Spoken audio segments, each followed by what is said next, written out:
Welcome to our channel. This is Padmavathi. అసలు AP రాష్ట్రంలో ప్రస్తుతం చూసుకుంటే అసలు గ్రామ వాలంటీర్లను వాళ్ళ విధుల్లో నుంచి కావాలనే చంద్రబాబు నాయుడు అయితే కుట్రలు పన్ని రాజకీయ పదవిని వాడుకొని వాళ్ళని పదవిలో నుంచి తీసేశారు, వాళ్ళని కావాలనే చేశారు అని అంటున్నారు. సో ఇంటింటికి వచ్చి వాలంటీర్లు ఇచ్చే ఆ పథకాలు ఏవి జరగకుండా ఉండాలని రానున్న ఎలక్షన్స్ని దృష్టిలో పెట్టుకొని అయితే కావాలనే చంద్రబాబు కుట్ర పన్నాడు అని అంటూ వైసీపీ నాయకులు అయితే మాట్లాడుతూ ఉన్నారు. సో దీని వెనకతలు అసలు ఎంతవరకు నిజం ఉంది, నిజంగానే చంద్రబాబు నాయుడు గారి హస్తం అయితే ఉందా లేదా సంబంధించిన వివరాల గురించి అయితే తెలుసుకునే ప్రయత్నం చేద్దాం. నమస్తే సార్. నమస్తే అండి. సార్, ఇప్పుడు చూసుకుంటే అసలు ఏపీలో చూసుకుంటే ప్రస్తుతం ఉన్న విషయాలు చూసుకుంటే మనకు అక్కడ కావాలని అక్కడ వాళ్ళు చంద్రబాబే తీసేశారు వాలంటీర్లని, కావాలనే కుట్ర పండుతున్నాడు అన్న వ్యాఖ్యలు అయితే చేస్తున్నారు వైసీపీ నేతలైతే. సో దీనిపైన అసలు మీ స్పందన ఏంటి సార్? ఒకటి, వాలంటీర్ వ్యవస్థని చంద్రబాబు నాయుడు తీసేస్తాడు అనేది ఒక అవాస్తవీయ సంఘటన, అవాస్తవీయ ఘటన. ఎందుకంటే ఆ అవాస్తవాలను వీళ్ళు ఈ విధంగా పదే పదే చెప్తే నిజమైపోతుందని వైఎస్ఆర్సీపీ నాయకులు అనుకుంటున్నారు.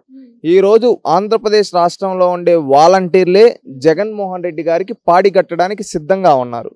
ఎందుకంటే తెలుసా అండి, ఈరోజు కష్టపడి వాళ్ళ తల్లిదండ్రులు కొన్ని లక్షలు పెట్టి చదివిపిస్తే వాళ్ళకి 5,000 ఉద్యోగాలు అని చెప్పి, సేవ అని చెప్పి, వాళ్ళు జీతాలు పెంచమంటే ఇది గౌరవ వేతనం అని, ఏమన్నా ఉద్యోగాలు ఇచ్చారా అంటే అవే వాలంటీర్ ఉద్యోగాలు అని చెప్పి ఈ విధంగా చెప్పి ప్రజల్ని మభ్యపెడుతూ ఉన్నారు. ఎవరు? ఈ జగన్మోహన్ రెడ్డి.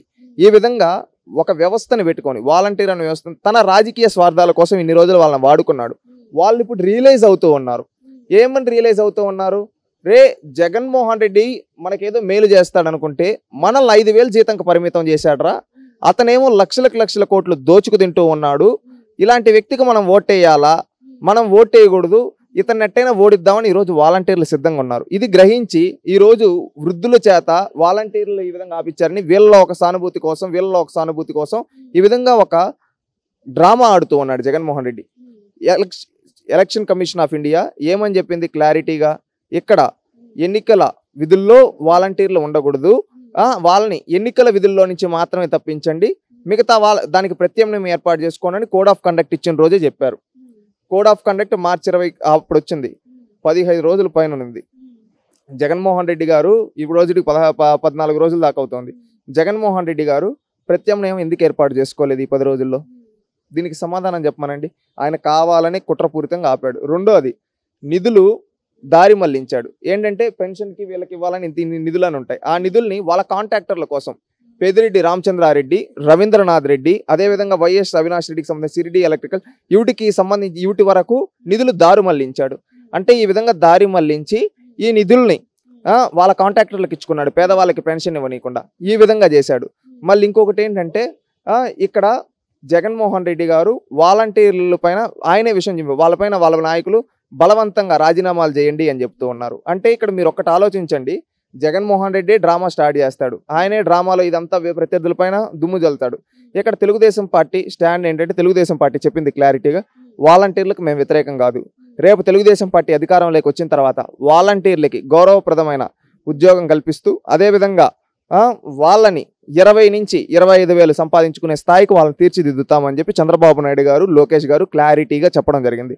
ఆ హామీ అనేది వాలంటీర్లకి ఒక భరోసాగా, వాళ్ళకు ఒక దీపంలాగా కనిపిస్తూ ఉంది.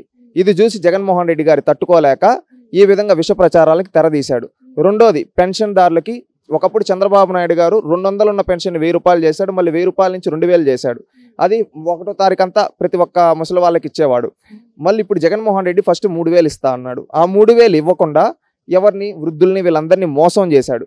250 అని ఇప్పుడు ఎన్నికల వస్తాయనగా 3 నెలల నుంచి 3,000 ఇస్తున్నాడు. అది తప్పితే ఆయన మోసం చేశాడు. గత 4.5 ఏళ్ళగా 3,000 రూపాయలు ఇవ్వలేదు. ఇప్పుడు చంద్రబాబు నాయుడు రేపు నేను అధికారంలోకి వచ్చిన వెంటనే 4,000 రూపాయల పెన్షన్ ఇస్తానని హామీ ఇచ్చాడు. ఇది వృద్ధుల్లో ఒక ఆనందం వాళ్ళకి. ఏంటంటే ఖచ్చితంగా రేపు తెలుగుదేశం పార్టీ అధికారంలోకి వస్తుంది. ఒకప్పుడు చంద్రబాబు నాయుడు 200 రూపాయలని 1,000 చేశాడు, 2,000 చేశాడు. అంటే దాదాపు 200 ఉన్న పెన్షన్ని 2,000 చేశాడు 5 ఏళ్లలో చంద్రబాబు నాయుడు. ఇప్పుడు ఖచ్చితంగా 4,000 చేస్తాడు. ఈ జగన్మోహన్ రెడ్డి గారి లాగా మాట తప్పుడు, మడమ తిప్పుడు చంద్రబాబు నాయుడు అని చెప్పి ఈరోజు ప్రజలు నమ్ముతూ ఉన్నారు. ఇటు వృద్ధుల ఓటు బ్యాంకు, ఇటు వాలంటీర్ల ఓటు బ్యాంకు తెలుగుదేశం వైపు మల్లుతూ ఉంది.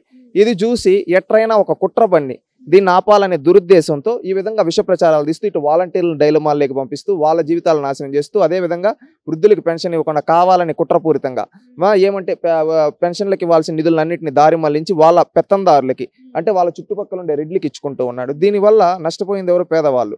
ఈరోజు తెలుగుదేశం పార్టీ ప్రెషర్ పెట్టడం వల్ల ఈరోజు పెన్షన్ ఇస్తున్నాడు. దీన్ని కూడా ఒక సింపథెటికల్ డ్రామా ఆడడం కోసం కావాలని నీచ రాజకీయాలకు తెరదీస్తూ ఉన్నాడు. ఈరోజు ప్రభుత్వంలో ఎంతోమంది అధికారులు ఉన్నారు. ఆ అధికారుల చేత ప్రాపర్గా ఇవిస్తే ప్రాపర్గా జరుగుతుంది. ఆ విధంగా ఇవ్వనీయకుండా అడ్డుకుంటూ ఉన్నాడు. ఎవరు? ఈ సైకో జగన్మోహన్ రెడ్డి. నిధులు మొత్తం కూడా అక్రమంగా పక్కదారులు పట్టించేసి ఇప్పుడు నిధులు లేవు కాబట్టి సింపతి గేమ్ ఆడుతున్నాడు అని అంటున్నారు. అవును, మళ్ళీ అది చంద్రబాబు నాయుడు పైన దోయేసి రాజకీయ లబ్ధి పొందాలనుకుంటున్నాడు. ఇది మాత్రమే కాకుండా అనేక విషయాల్లో కూడా ఈ జగన్మోహన్ రెడ్డి అనేక కుట్రలకు పన్నుతూ ఉన్నాడు. ఇది ఒకటే కాదండి, అనేక సందర్భాల్లో అనేక విషయాల్లో ఈ పెన్షన్ విషయం పైన కావాలని నువ్వు ఈరోజు జగన్మోహన్ రెడ్డి గారు సమాధానం చెప్పాల్సిన ఆంధ్రప్రదేశ్ రాష్ట్రంలో వృద్ధులకి గత 5 ఏళ్లగా నువ్వు 3,000 ఇస్తాను ఎందుకు ఇవ్వలేదో దానికి సమాధానం చెప్పు. అదేవిధంగా వాలంటీర్ని నీ రాజకీయ స్వార్థాల కోసం వాడుకొని వాళ్ళ జీవితాలను ఎట్లా కానికుండా చేసేసావు, దానికి సమాధానం చెప్పు.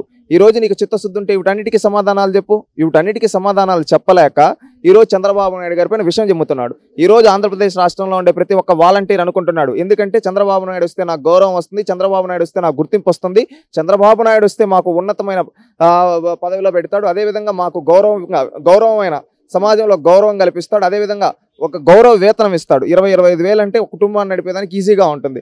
ఈరోజు 5,000 ఇచ్చి నువ్వు 5,000 అంటూ ఉన్నావు. జగన్ రెడ్డి, నీ స్వార్థాల కోసం మాత్రం మేము పనిచేయాలి, మమ్మల్ని బలిపశువులను చేసావు. నీ వల్ల ఎంతో మంది వాలంటీర్లు నష్టపోయారు. ఆర్థికంగా ఎంతో పెద్ద పెద్ద చదువులు చదివితే వాళ్ళకి 5,000 ఇచ్చి నువ్వు వాళ్ళని ఈ విధంగా అని చెప్పి నీ స్వార్థాల కోసం వాడుకున్నావు, ప్రజాసేవ కంటే ఎక్కువగా అని ఈరోజు అంటూ ఉన్నారు. ఆ విధంగా ఈరోజు అందరూ రియలైజ్ అవుతుంటే ఈరోజు నీచ రాజకీయాలకి జగన్మోహన్ రెడ్డి కుట్రలు పన్నుతూ ఉన్నాడు. రేపు రానున్న రోజుల్లో ఖచ్చితంగా ఈ జగన్మోహన్ రెడ్డికి బుద్ధి చెప్పడానికి ఆంధ్రప్రదేశ్ రాష్ట్రంలోని వృద్ధులు అదేవిధంగా వాలంటీర్లు సంసిద్ధమయ్యారు. ఖచ్చితంగా రానున్న రోజుల్లో జగన్మోహన్ రెడ్డిని రీసెంట్గా చూసాం, ఒక చెప్పుతో కొట్టారు ఎవరో అనంతపురం జిల్లాలో. రేపు అదేవిధంగా వాలంటీర్లు వృద్ధులే జగన్మోహన్ రెడ్డిని చెప్పులతో కొట్టడానికి సంసిద్ధంగా ఉన్నారు. ఈ విషయంలో ఖచ్చితంగా జగన్మోహన్ రెడ్డి వెనక్కి తగ్గే విధంగా ప్రజలు చేస్తారు. ఎందుకంటే ఈ ప్రజాక్షేత్రంలో వాలంటీర్లు వృద్ధులే పదపాతాలయానికి దొక్కేస్తారు, రాజకీయ సమాధి కట్టబోతున్నారు జగన్మోహన్ రెడ్డికి. సో మనకి ఇప్పుడు చూసుకుంటే సిద్ధం సభలో బొత్స సత్యనారాయణ గారు మాట్లాడుతూ తెలుగుదేశం పార్టీ చంద్రబాబు నాయుడే కావాలని కుట్ర పన్ను అయితే తన హస్తంతోనే ఆపించాడు, వాలంటీర్లని ఇంటింటికి వచ్చి ఇచ్చే పెన్షన్లని చంద్రబాబే ఆపాడు అని నొక్కి అయితే చెప్తున్నారు. సో ఎందుకని అట్లా చెప్తున్నారు? పాడిందే పాటరా పులివెందుల సోదరా అన్నట్టు ఈ వైసీపీ నాయకులకి ఇంకేం పని లేదు. ఈ వైసీపీ నాయకులు ఏంటంటే వాళ్ళ రాజకీయ స్వార్థాల కోసం ఎంతకైనా దిగజారుతారు. సొంత చెల్లికి అక్రమ సంబంధాలు అంటగట్టిన ఇలాంటి నీచులు, అదేవిధంగా సొంత తల్లినే శీలాన్ని శంకించిన ఇలాంటి ఎదవలు, అదేవిధంగా సొంత చిన్నాన్నే చంపించుకున్న ఇలాంటి నీచులు ఉన్న సమాజంలో ఇంకేం ఎక్స్పెక్ట్ చేస్తాం? వాళ్ళ చేతగానితనాన్ని చంద్రబాబు నాయుడు గారి పైన దోస్తున్నారు. బొత్స సత్యనారాయణ గారు విద్యాశాఖ మంత్రి కదా, ఈయనే గతంలో ఎక్కువ మంది చదువుకుంటారు అందువల్ల ఉద్యోగాలు లేవన్నాడు. అది వీళ్ళ పరిస్థితి. ఇంకా మీరు చూస్తే ఈ విధంగా చాలా మంది చాలా విషయాల్లో తప్పుదోవలోకి వెళ్తూ ఉన్నారు. ఈ విధంగా వైఎస్ఆర్సీపీ నాయకులు వీళ్ళంతా కరెక్ట్ వేలో వెళ్తే బాగుంటుంది. ఎందుకంటే ఈరోజు మీరు చేతగానితనాన్ని ప్రతిపక్షాలపైన రుద్దుతున్నారంటే ఏ విధంగా ఉంటుంది? ఈరోజు అధికారంలో ఉండేది ఎవరు? మీరు కదా. ఈరోజు ముఖ్యమంత్రి మీ వాడు, అదేవిధంగా చీఫ్ సెక్రటరీ మీ వాడు, స్టేట్ డీజీపీ మీ వాడు, అదేవిధంగా మంత్రులు మీరు, ఆర్థిక శాఖ మంత్రి మొత్తం మీ దగ్గర ఉంది ఖజానా. మీరు ఇవ్వాలి కానీ మీరు ఇవ్వకుండా చంద్రబాబు నాయుడు ఎట్ట అడుగుంటాడయ్యా? చంద్రబాబు నాయుడు ఈరోజు ప్రతిపక్ష నాయకుడు. ఆ అవగాహన లేకుండా అవగాహన లేమితో ఈరోజు మాట్లాడుతూ ఉన్నారు. వీళ్ళు ఇక్కడైనా అవగాహన పెంచుకుంటే మంచిది. వీళ్ళు ఎలా మంత్రులు అయ్యారో నాకైతే తెలియదు. బొత్స సత్యనారాయణ గారు సీనియర్గా పొలిటీషియన్, ఆంధ్రప్రదేశ్ రాజకీయాల్లో 30 ఏళ్ళగా ఉన్నాడు బొత్స సత్యనారాయణ గారు. ఒక ఆంధ్రప్రదేశ్ కాంగ్రెస్ కమిటీకి రాష్ట్ర అధ్యక్షుడిగా కూడా చేశాడు. ఆయన ఈరోజు అవగాహన లేకుండా మాట్లాడుతున్నాడంటే వీళ్ళ పనితీరు ఏ విధంగా ఉందో ఒక్కసారి అర్థం చేసుకోండి. ఈరోజు అధికారంలో ఉండే మీరు ఇవ్వలేకపోతే చంద్రబాబు నాయుడు పైన దోషిస్తూ ఈరోజు సిగ్గు లేకుండా చంద్రబాబు నాయుడు ఆపారంటున్నారంటే మీరు ఏ స్థాయిలో ఉన్నారు? ఇకనైనా వీళ్ళ ఆలోచనలు మారాలి, ఆలోచన తీరులు మారాలి. ఎందుకంటే ప్రజలు అన్నీ గమనిస్తూ ఉన్నారు. ఈరోజు వీళ్ళు చెప్పే మాటలు నమ్మడానికి ఎవ్వరూ సిద్ధంగా లేరు. రేపు రానున్న రోజుల్లో జగన్మోహన్ రెడ్డి పార్టీని ఇదే విధంగా ఈ బొత్స సత్యనారాయణ గారిని ఇలాంటి వ్యక్తులందరినీ అధపాతాళం లేక తొక్కడానికి ఆంధ్రప్రదేశ్ రాష్ట్ర ప్రజలు సంసిద్ధంగా ఉన్నారని తెలియజేసుకుంటున్నాం.